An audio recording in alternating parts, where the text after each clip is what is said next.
Ever feel like life dealt you a hand you didn't order? Like the years just slipped by, and you're left standing in the same spot, watching the world change around you. Roy knew that feeling all too well. At 53, with 25 years as a cable installer etched into his weathered face, he was staring down the barrel of a life he never quite intended to live. The mobile home on the edge of town, the $52,500 in debt, the ache in his lower back that never seemed to fade. They were all testaments to a dream deferred, a younger self he felt he'd somehow failed. For Roy, the days blurred into a routine of climbing poles, crawling through attics, and untangling wiring nightmares. He earned $25 an hour, enough to keep the lights on and make weekend visits with his kids, Jenna and Mike. But beneath the surface of his quiet competence, a deep-seated fear gnawed at him. He was drowning in debt, carrying the weight of a business degree he never finished after a breakdown. He knew he was smart, he knew he could build something, but he doubted it. The breaking point came subtly, like a frayed cable finally snapping. It was an invitation to his 25-year work anniversary dinner, a quarter century with the same company. For most, it was a milestone, a reason to celebrate. For Roy, it was a mirror reflecting the stark reality of his stagnant life. He didn't feel proud. He felt trapped. That night, rummaging through an old shoebox, he found his college textbooks and architectural sketches. He realized he'd been paying the price for his dream for years, not just in money, but in the stifled potential and wasted time. The weight in his back, the shame, they were all reminders of his fears. He realized that fear could cripple, but he was done being crippled. To his weathered face, he was staring down the barrel of a life he never quite intended to live. The mobile home on the edge of town, the $52,500 in debt, the ache in his lower back that never seemed to fade. They were all testaments to a dream deferred, a younger self he felt he'd somehow failed. For Roy, the days blurred into a routine of climbing poles, crawling through attics, and untangling wiring nightmares. He earned $25 an hour, enough to keep the lights on and make weekend visits with his kids, Jenna and Mike. But beneath the surface of his quiet competence, a deep-seated fear gnawed at him. He was drowning in debt, carrying the weight of a business degree he never finished after a breakdown. He knew he was smart, he knew he could build something, but he doubted it. The breaking point came subtly, like a frayed cable finally snapping. It was an invitation to his 25-year work anniversary dinner, a quarter century with the same company. For most, it was a milestone, a reason to celebrate. For Roy, it was a mirror reflecting the stark reality of his stagnant life. He didn't feel proud. He felt trapped. That night, rummaging through an old shoebox, he found his college textbooks and architectural sketches. He realized he'd been paying the price for his dream for years, not just in money, but in the stifled potential and wasted time. The weight in his back, the shame, they were all reminders of his fears. He realized that fear could cripple, but he was done being crippled. He knew he needed something, something big. Roy's mobile home, a small, older model on the edge of town, was his sanctuary. The dented skirting and sagging porch steps hinted at neglect, but inside it was immaculate. Every tool had its place, every surface gleamed. It was a physical manifestation of his need for control in a life that often felt chaotic. He'd built a life that was sturdy, reliable, but lacked the flair he craved. He'd spent years in the same quiet park, a place where everyone knew his name and knew his story. The exhaustion etched on Roy's face was a map of his life. The lines around his pale blue eyes deepened with each passing year, squinting into the sun as he hung cables. Evenings were spent escaping into history books, poring over accounts of ancient Rome, finding solace in the rise and fall of empires, as if searching for some hidden lesson applicable to his own life. Sometimes he'd fire up his vintage turntable, the needle dropping onto an old jazz record, the music filling the small space. He could see himself, like the music, fading away. Weekends were for Jenna, his 22-year-old daughter in college, and Mike, his 19-year-old son who worked at a local garage. He was proud of them, fiercely so. He paid for Jenna's first year of college outright, a silent declaration of his love, but connecting with them felt like navigating a minefield. "How's school?" he'd ask Jenna, wincing internally at the generic question.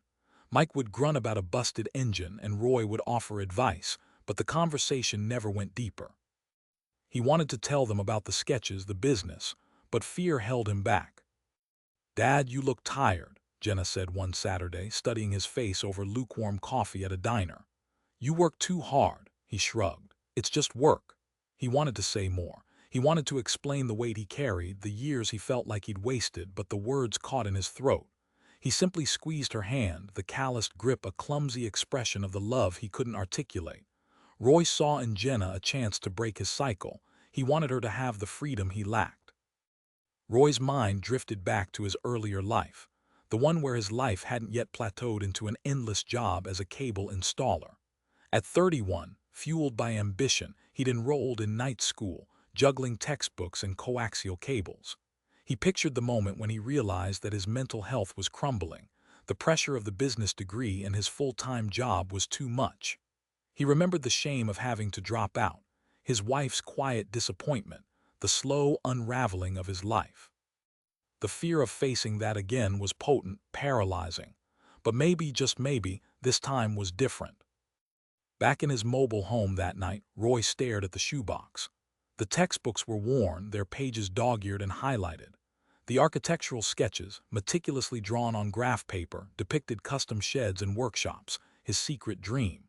He picked one up, tracing the lines with a calloused finger. The surface goal of paying off the credit cards paled in comparison to the deep desire he knew lived within him. He needed to feel the spark of pride again, to build something that was truly his. He knew the price of his dream. It would be hard work. He looked at his hands. Maybe it was time to pay it. The alarm blared at 4:30 a.m., a jarring intrusion on the quiet pre-dawn. Roy, 53, cable installer with 25 years under his belt, reached out a calloused hand, silencing the insistent buzz. He swung his legs over the side of the bed, the familiar creak of the aging frame a constant soundtrack to his mornings. The mobile home was still dark, only the faint glow of the streetlight filtering through the blinds. Another day, another grind. He shuffled to the small kitchen, the linoleum cold under his bare feet. The coffee maker sputtered to life, filling the air with its rich, dark aroma. While it brewed, Roy flipped on the TV, the local news a steady stream of headlines he barely registered. He needed the noise more than the news itself, a shield against the silence that threatened to swallow him whole. By 5:30 a.m. he was out the door, the morning air crisp and carrying the scent of damp earth. His old Ford F-150, its paint faded and chipped, rumbled to life. The drive to the cable company depot was a silent meditation, the miles blurring into a familiar rhythm. He saw the same faces at the gas station, the same cars on the highway. Every day a mirror of the one before. The workday was a relentless cycle of climbing poles, crawling through attics, and dealing with frustrated customers. "No, ma'am, I can't guarantee the weather won't knock out your service again." "Yes, sir, I understand you've been on hold for an hour." Each interaction chipped away at his patience. Each climb strained his aching back. His body was not built for this anymore.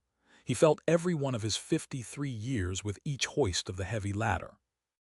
Lunch was a quick sandwich eaten in the cab of his truck, staring out at the endless rows of houses, each one a reminder of the life he wasn't living.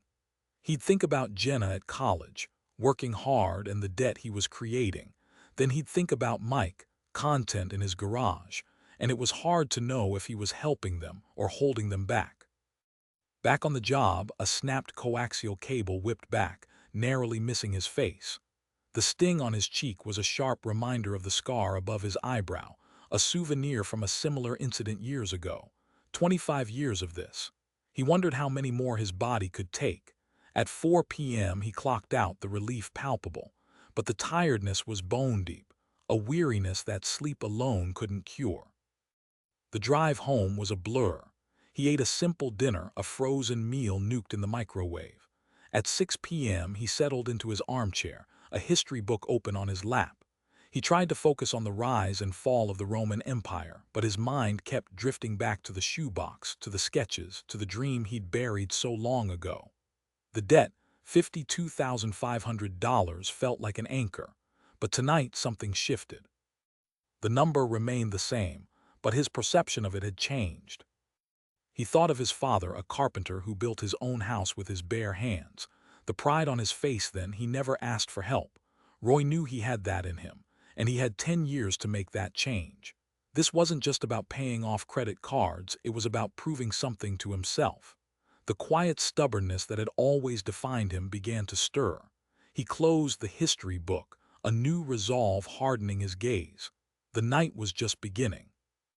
That evening the invitation arrived. The cable company's 25-year anniversary dinner. Roy stared at the cheap cardstock, the gold lettering mocking him. 25 years. A quarter of a century spent climbing poles, crawling through attics, wrestling with tangled wires. For what? He pictured the banquet hall, the forced smiles, the generic speeches. He'd be handed a plaque, maybe a watch. A token gesture for a life spent in service to someone else's dream. A wave of nausea washed over him, a cold sweat breaking out on his forehead. It wasn't gratitude he felt, but a crushing sense of wasted time. He crumpled the invitation in his fist, the paper crackling like dry leaves. The image of his father building his house flashed through his mind. The calloused hands, the sweat-stained brow, the unwavering determination. He'd been so proud then. Where was that pride now? He slammed the crumpled invitation on the table, the sound echoing in the small mobile home. His chest tightened, a familiar ache spreading through his back. He needed air. He stepped out onto the sagging porch, the cool night air a small reprieve. The silence of the mobile home park was broken only by the distant hum of traffic. He looked up at the stars, the same stars he'd looked at as a kid, dreaming of buildings that scraped the sky. "What happened, Roy?" he whispered to the darkness. "What the hell happened?" Back inside, he pulled the old shoebox from under the bed. Dust motes danced in the single beam of light from the lamp. He lifted the lid, the scent of aged paper and forgotten dreams filling his nostrils, the textbooks. Business Management 101, the cover read, mocking his past ambition. He flipped through the pages, the diagrams and formulas blurring through his watery eyes. He remembered the late nights, the exhaustion, the constant struggle to balance work and school. He knew he was on the verge of a breakdown. "Worthless," he muttered, tossing the book back into the box. Then he saw them, the sketches, the blueprints, his designs, a small community center, a modern library, a sustainable housing complex. He picked up a sketch of a workshop, the lines still crisp and clean after all these years. "Damn it," he said, his voice cracking with emotion. "Damn it all to hell." He saw the years of doubt, the fear of failure, the shame he'd carried like a lead weight. The price wasn't just the money he owed, but the life he could have lived. The voice, the one that said, "You're not good enough," seemed to fade. He knew he had to try. He would make that change, he told himself. Roy would start by making a budget. Then he would start taking courses at night. 10 years, Roy, he said aloud, his voice stronger now. 10 years to make something real. He opened his laptop and started searching for online business classes. His fingers hesitated over the keyboard. Was he really going to do this? At 53. Then he remembered his father's hands, his daughter's hard work, and the quiet determination he felt. He clicked the enroll button. He knew that night that he couldn't just sit down and die. Roy sat there, the blue light of the screen reflecting in his pale eyes. 53 years. 25 of them spent climbing poles and untangling wires. 33,000 in student loans for a business degree he never finished. 14,500 in credit card debt. 5,000 to his brother. He felt a familiar ache bloom in his lower back, a knot of stress tightening with each passing second. "I am done living like this," he whispered, the words barely audible. He closed the laptop, the room plunging back into the soft glow of the lamp on his nightstand. He stood and walked to the small window overlooking the mobile home park. The world outside was dark and quiet, save for the distant hum of a passing car. He thought of his daughter, Jenna, working her way through college. He remembered the pride he felt when he paid for her first year in cash, a rare moment of triumph in a life that often felt like a slow, steady decline. He thought of Mike, his son, covered in grease and grime fixing cars at the local garage. He hadn't been the best father, not always there, not always present. He turned back to the shoebox, picking up the architectural sketch he had been looking at a few minutes before. The custom workshop design. It wasn't a skyscraper or a fancy office building, but it was asterisk something. Something he could build with his own two hands. Something tangible. Something real. "They all think you're done, Roy," he muttered to himself, his voice raspy. "Think you're just gonna fade away." He pictured the guys at work, the younger ones, already eyeing his roots, waiting for him to finally break down. He saw the pity in his ex-wife's eyes whenever he picked up the kids, a silent judgment that cut deeper than any words. He walked into the small kitchen, the linoleum cold beneath his bare feet. He opened the fridge, grabbing a beer. He twisted off the cap and took a long pull, the cold liquid burning a path down his throat. He remembered his father, a man of few words and even fewer regrets. He'd worked hard his entire life, providing for his family, never complaining. "You got a good head on your shoulders, Roy," he had said to him once, years ago. "Don't waste it." He was wasting it. He knew it. He had known it for a long time. He finished the beer and walked back to the living room, a newfound resolve hardening his gaze. He opened the laptop again, the harsh light no longer intimidating. He found the online business class he had been looking at, Introduction to Small Business Management. He hesitated for a moment, his finger hovering over the Enroll button. What if he failed again? What if he wasted more time and money on another pipe dream? He closed his eyes, picturing the workshop, the smell of sawdust and wood shavings, the satisfaction of creating something with his own hands. He clicked the button. He wasn't just signing up for a class, he was signing up for a second chance. He was paying the price of his dream all at once. Roy didn't sleep well that night. His mind raced with numbers, plans, and a nervous excitement he hadn't felt in decades. He got up before dawn, the familiar ache in his back a constant reminder of the years of hard labor. He made coffee, stronger than usual, and sat at his small kitchen table, the business class confirmation email glowing on his laptop screen. He remembered his old architectural sketches, buried in the shoebox along with the textbooks. It was time to dust them off. The next day at work, Roy found himself looking at things differently.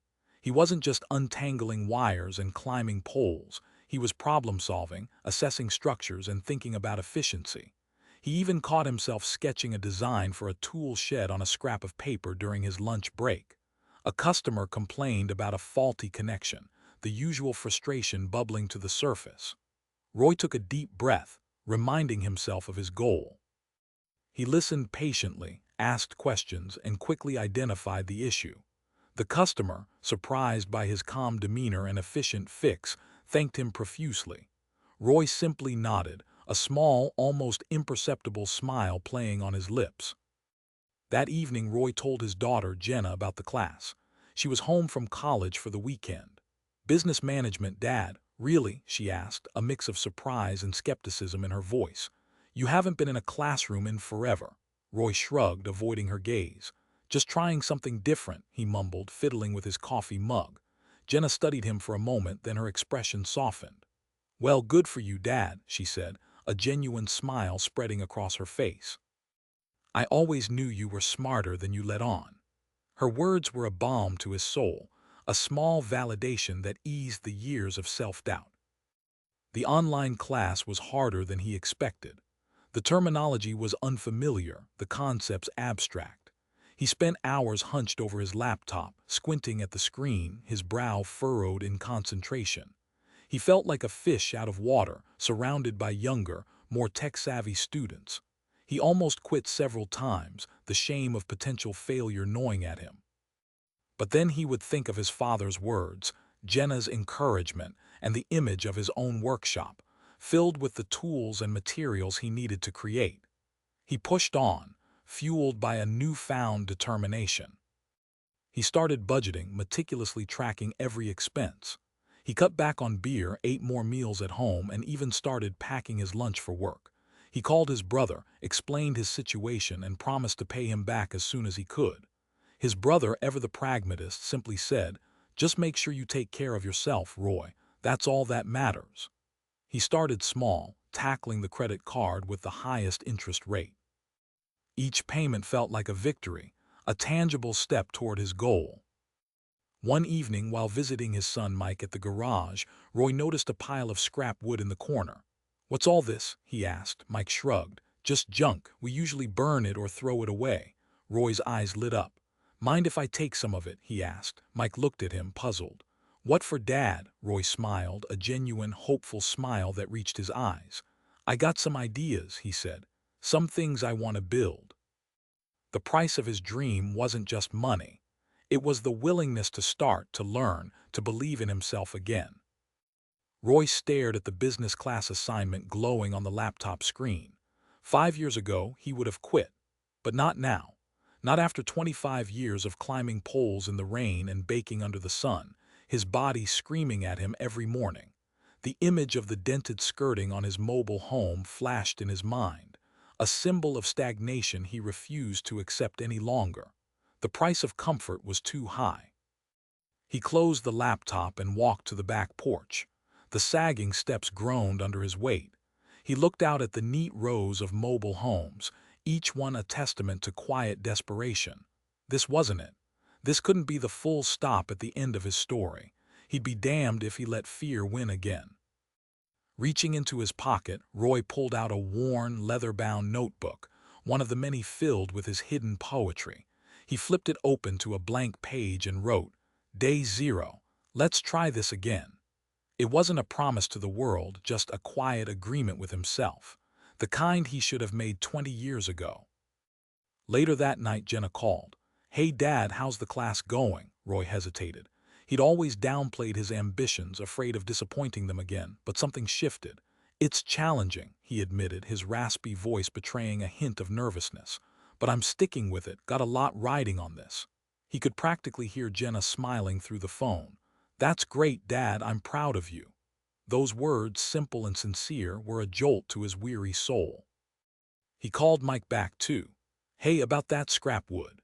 You think I could swing by tomorrow, maybe borrow your truck?" A pause, then Mike's voice surprised. "Sure, Dad. What time?" Roy replied. "How about 8:00 a.m.? A spark of purpose flickering in his pale blue eyes. He needed the wood. He needed to build something. Something real, something tangible, that proved he wasn't just an old cable guy drowning in regret. Roy hung up and walked to the small mirror in his mobile home bathroom. He stared at his reflection. The lines on his face were deep, etched by years of hard work and harder choices. The thin scar above his eyebrow, a permanent reminder of a near miss. He knew the road ahead wouldn't be easy. Doubt would creep in, failures would happen. But for the first time in a long time, he didn't feel paralyzed by the fear of it. The price of inaction was far greater than the risk of trying. The price of his dream, the life he deserved, was his focused commitment. The next morning, Roy was up before dawn, just like always. But this time there was a different energy in the air. He wasn't just dragging himself to another day of climbing poles and untangling wires. There was a mission. At Mike's garage, the air hung thick with the smell of oil and gasoline. Mike, already elbow-deep in an engine, looked surprised to see his dad so early. "Didn't think you were serious about that wood, Pop," he said, wiping grease on a rag. Roy just nodded, his jaw set. "Need it. Got a project." The scrap wood was rough, weathered, imperfect, just like him, but Roy saw potential. Back at his mobile home, he spent the rest of the day wrestling with the wood, measuring, cutting, hammering. His back screamed in protest, a dull, familiar ache that threatened to pull him back down. He thought about quitting just for a minute. Remembering the textbooks and old architectural sketches, the dreams he'd buried, he swung the hammer harder. Each strike was a statement. That evening, exhausted and covered in sawdust, he sat on his sagging porch steps, nursing a beer. He stared at the pile of roughly assembled wood, a crude frame taking shape. It was nowhere near the sleek, custom sheds he envisioned, but it was a start. Jenna called again. "How's the project coming, Dad?" He looked at the wood, then out at the quiet mobile home park. "Slow," he admitted, "but it's coming, building something." He didn't elaborate, but Jenna seemed to understand. "That's good, Dad. Keep going." The days blurred into a rhythm of work, class, and construction. Roy's hands, already calloused and scarred from years of cable work, became raw and blistered from handling rough lumber. Every muscle in his body ached. There were moments, late at night, hunched over his textbooks, or struggling to lift a heavy beam, when he questioned his sanity. What was a 53-year-old cable guy with bad knees and a mountain of debt doing trying to become an entrepreneur? The shame of his past failure resurfaced, whispering doubts in his ear. But then he'd remember Jenna's proud words, Mike's surprised but supportive nod, and he'd think about the designs in his head, the sheds and workshops he knew he could build, the life he still wanted to create. He would push on. One evening, wrestling with a particularly stubborn piece of wood, Roy slammed his thumb with the hammer. He swore, a guttural sound of frustration and pain. He wanted to throw the hammer, walk away, give up. But then he remembered the scar above his eyebrow, a memento of his youthful confidence. "Get back to work, old man," he muttered. He sucked the blood from his throbbing thumb, grabbed the hammer again, and kept working. He had a price to pay, but this time he was paying it with purpose. The ache in Roy's lower back lessened. The blisters on his hands hardened into calluses, joining the patchwork of scars earned over a lifetime of physical labor. He still woke before dawn, still spent 10 hours a day untangling cable, but now the monotony was different. It wasn't a dead end, but a means to an end. He wasn't just installing cable, he was funding his future. The $25 an hour didn't sting so much. The online business class, initially daunting, began to click. Roy, the 53-year-old cable installer with a half-finished business degree from 20 years ago, found himself surprisingly engaged. The concepts of market analysis and financial projections, once intimidating, now felt like familiar tools, like the crimpers and punch-on tools in his work bag. He even surprised himself by speaking up in the online forums, offering pragmatic solutions based on his years of dealing with customers and solving problems. He remembered his father's quiet pride when he fixed the family car. It wasn't just architecture, it was the problem-solving. One Saturday, Mike came over, ostensibly to borrow Roy's socket wrench. Instead, he found Roy wrestling with a stack of plywood in the backyard, sweat beading on his brow. "Need a hand, Dad?" Mike asked, the surprise evident in his voice. Roy, usually one to tough things out alone, hesitated, then nodded. "Just hold that steady while I nail it," he said, handing his son a piece of wood. Working side by side, father and son fell into a comfortable rhythm. Mike, surprisingly skilled with his hands from his garage work, offered suggestions, and Roy, in turn, shared his knowledge of construction techniques. It was the closest they'd been in years. "So what's this all about, Dad?" Mike asked after they'd finished framing a section of the shed. Roy wiped his brow, avoiding his son's gaze. "Just building something," he mumbled. Mike grinned. "Looks like more than just something to me." "Looks like you're finally building something for yourself." He clapped his dad on the shoulder. "Good for you, Dad." Roy felt a warmth spread through his chest, a feeling he hadn't experienced in a long time. That night, Roy sat in his mobile home, the glow of a single lamp illuminating the graph paper spread across his kitchen table. He wasn't reading about ancient Rome. He was sketching, just like he did as a kid, fueled by the surprising energy of the day.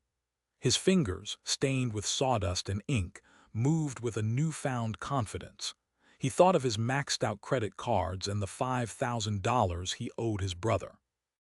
He knew there was still $33,000 in student loans hanging over his head.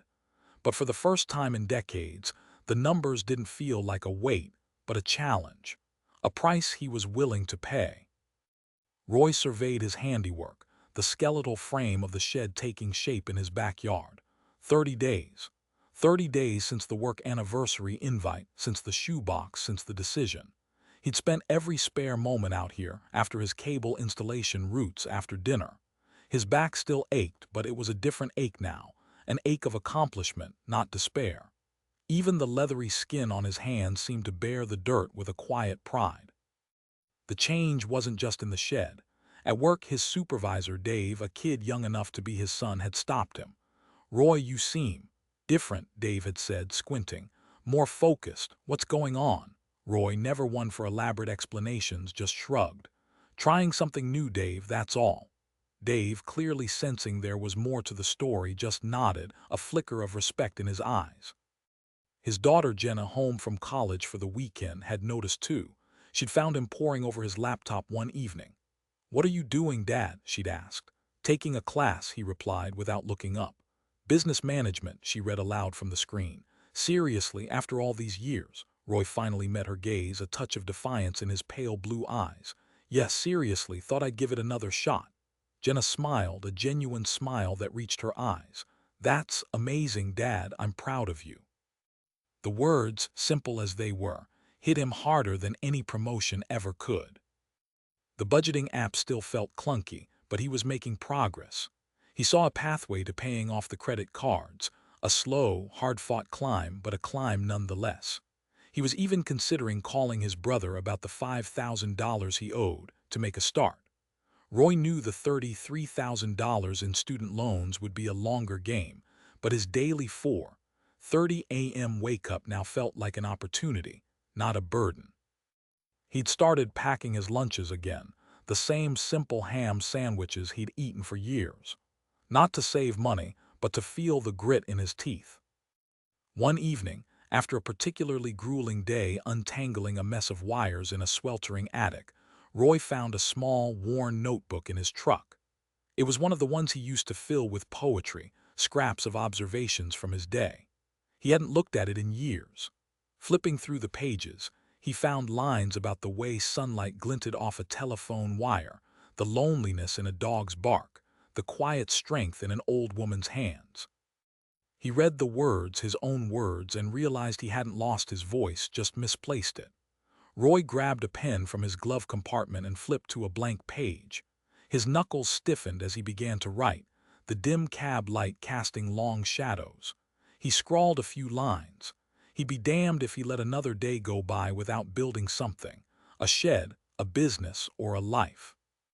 Roy's new routine settled in like a familiar ache. Up at 4:30 a.m., not with dread but purpose. The budgeting app, once a confusing jumble, started to make sense. He saw the escape route from the maxed-out credit cards, a long road but visible. He even rehearsed in his head what he'd say to his brother about the $5,000 he owed. His days as a 53-year-old cable installer remained brutal, crawling under houses, wrestling with tangled wires under the unforgiving summer sun. But now, at the end of each shift, instead of collapsing in front of the TV, Roy would sit at his small kitchen table in his mobile home. The linoleum was worn, the formica chipped, but it was his space. He'd open his laptop, a cheap model he'd bought used, and log into his online business class. The lectures were dry, the professors young and enthusiastic. Roy often felt like an alien in a strange land. Yet he persisted, taking notes with his calloused hands. He remembered his 31-year-old self burning the candle at both ends, chasing a dream that crashed. This time felt different, grounded, more real. Weekends with his kids started to change too. He told his son Mike about the shed designs he was working on. Mike, who always loved tinkering with cars, perked up. He even offered some suggestions, talking about metal fabrication and cost-effective materials. Roy listened, really listened, not just hearing the words but understanding the passion in his son's voice. One Saturday, Jenna came to visit, carrying a stack of textbooks. She found Roy hunched over a blueprint on the kitchen table, a magnifying glass in hand. "What's this, Dad?" she asked, setting her books down. Roy straightened up, a little embarrassed. He explained his idea for a custom shed business, sketching out the details on a napkin. Jenna, who was studying marketing, started firing off questions about target demographics and online advertising. Roy smiled. Maybe this wasn't just a pipe dream. He even started fixing things around the mobile home, small repairs he'd put off for years, replacing the sagging porch steps, patching the dented skirting. Each small improvement was a tangible symbol of the change he was making in his life. He was no longer just surviving, he was building. One evening, after the online class, Roy picked up his old turntable. Dusting it off, he carefully placed a well-worn jazz record on the platter. The music filled the small space, a comforting blend of melancholy and hope. He closed his eyes, letting the notes wash over him. It had been a long time since he allowed himself to feel anything beyond exhaustion and resignation. Now, a quiet sense of purpose was taking root, pushing back against the shame and regret that had haunted him for so long. Maybe, just maybe, it wasn't too late to rewrite his story. Roy's days started to blur, not from monotony but from a rush of activity. He still clocked in at 6 a.m. as a cable installer, but now, each climb up a pole, each coax cable he spliced, felt different. It was no longer just a job, it was funding his future. He attacked his work with a renewed focus, his calloused hands moving with practiced efficiency. He even started offering suggestions to younger installers, sharing the wisdom gleaned from 25 years in the trenches. They listened, surprised by the sudden surge of knowledge from the quiet, unassuming Roy. One afternoon, his supervisor, a guy named Dave who was barely old enough to drink when Roy started, pulled him aside. "Roy, I've been watching you lately. You're different." Roy just shrugged, but Dave pressed on. "There's an opening for a field supervisor. You interested?" Roy's heart skipped a beat. It was the kind of promotion he'd given up on years ago after the breakdown. He swallowed hard, fighting back the familiar surge of doubt. "What about the degree?" he rasped. Dave waved his hand dismissively. "Experience trumps degrees, Roy. You know these streets better than anyone, and frankly, you have the respect of everyone here. Think about it." That night, Roy barely touched his dinner. The offer hung in the air, heavy and unexpected. He pulled out his laptop, navigating to the online business class he'd enrolled in. He watched the lecture, his mind racing. Could he juggle the supervisor role and his dream of building sheds? The shame of quitting college years ago gnawed at him. He closed the laptop, feeling the familiar ache in his back. This time, though, it wasn't just stress. It was a dull throb of possibility. The next day, Roy accepted the promotion. The pay bump would make a real dent in his credit card debt. More than that, it was validation. A sign that he wasn't washed up, that his experience still mattered. He told Jenna and Mike about the promotion during their weekend visit. Mike, covered in grease from his garage job, gave him a rare, genuine smile. "That's awesome, Dad. About time they recognized what you're worth." Jenna, ever practical, started calculating how much faster he could pay off her student loans. Roy felt a swell of pride, the kind he hadn't felt in years. The mobile home felt different too. He found himself whistling while he straightened up, a new tune replacing the weary sigh that had become his default soundtrack. He still spent his evenings hunched over his blueprints, but now he imagined showing them to someone, selling them. He even started writing again, filling notebooks with observations about the changing light and the resilience of the old oak tree in the park. The poetry was still raw, still tinged with regret, but there was a newfound sense of hope woven into the verses. One evening, Roy found a handwritten note tucked under his windshield wiper at work. It was from a customer he'd helped earlier that week, an elderly woman whose internet had been down for days. "Thank you, Roy," it read. "You were so patient and kind. You reminded me that there are still good people in the world." He crumpled the note in his fist, a tear welling in his eye. It wasn't the